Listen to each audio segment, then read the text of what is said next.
relationship to Norwegian players and Erling Haaland in Holland, because I played with his dad in a national team. His dad was much different than his son. He was not a great goal scorer, but he came in as a great lad, and he came into the national team. He was a bit younger than me, but he played a right back in a national team. But then he made a career at Nottingham Forest, Manchester City, and Leeds, playing the central midfielder, like a number 8, number 6-ish in his team.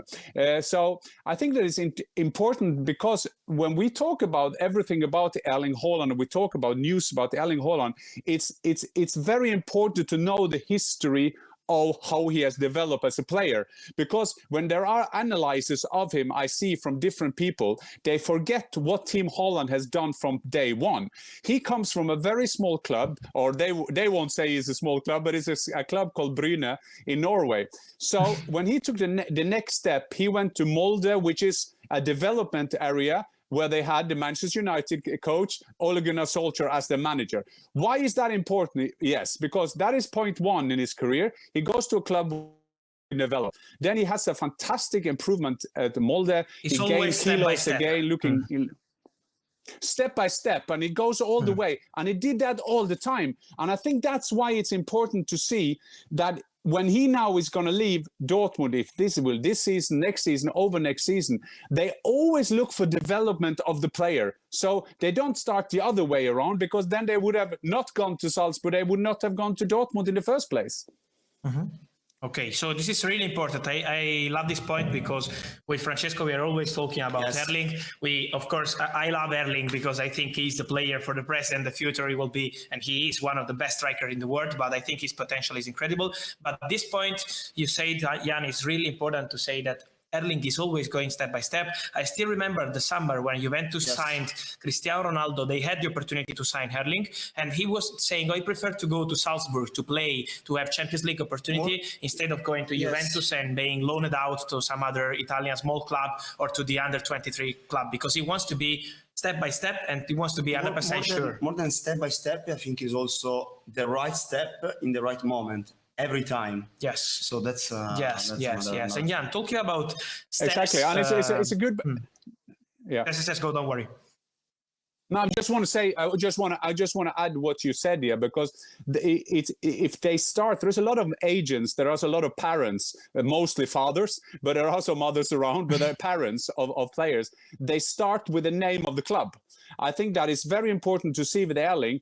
Erling has always looked for, where is his development now? What's your next step? He had to leave Salzburg when he left them because of his success in the Champions League. But then everybody thought that he would go to Manchester United. It was his former coach of Ole Gunnar Solskjaer. Manchester United is very, very big in Norway. But this was not a matter of Erling's father, who played for Manchester City. No. There was nothing to do with it. They wanted to go to the place where he can develop most. And I think that is very important now, when we now go into the next step of his career, being this summer or next summer.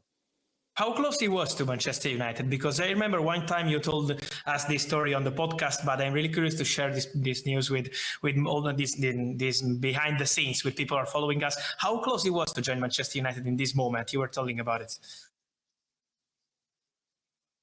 Well, I will never. There are some people in our branch, in our Twitter, that sometimes want to tell us what people are thinking. I've seen that also with Erling Haaland now. They have said he will prefer this, and that's not true. Erling Haaland never speaks to the press about that.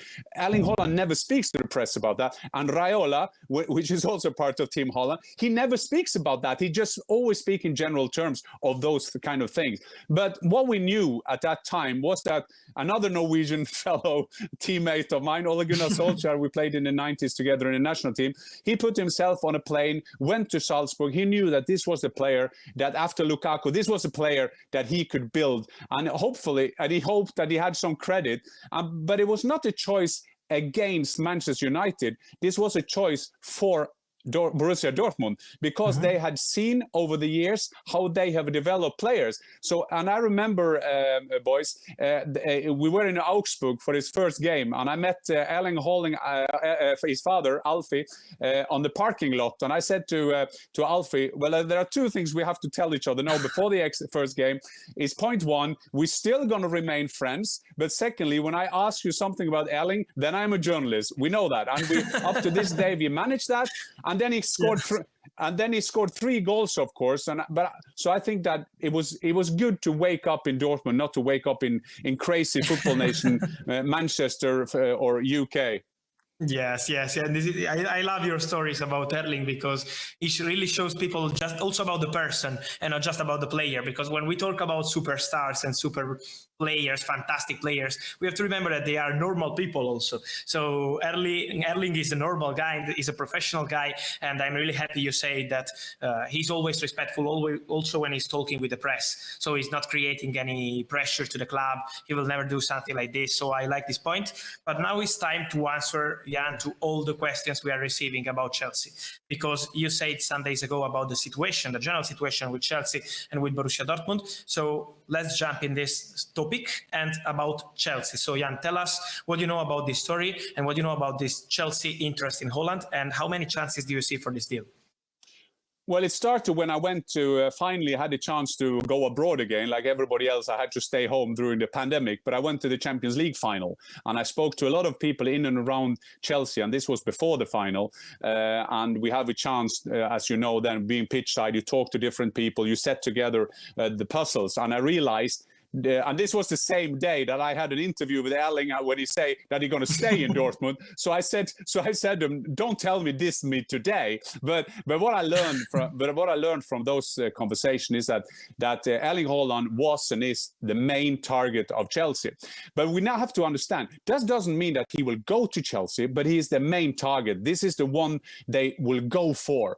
And one of the reasons I'm saying that is that we have to know that there is a difference between agreeing something with a club and agreeing something with the players. And I will deny, and I will say here very clear, there is no agreement between Team Haaland, the player, or Chelsea Football Club. That is wrong. If you read that on any Twitter account, that is wrong. If the same thing that is wrong that he has a pre-agreement with any Spanish clubs, that is wrong.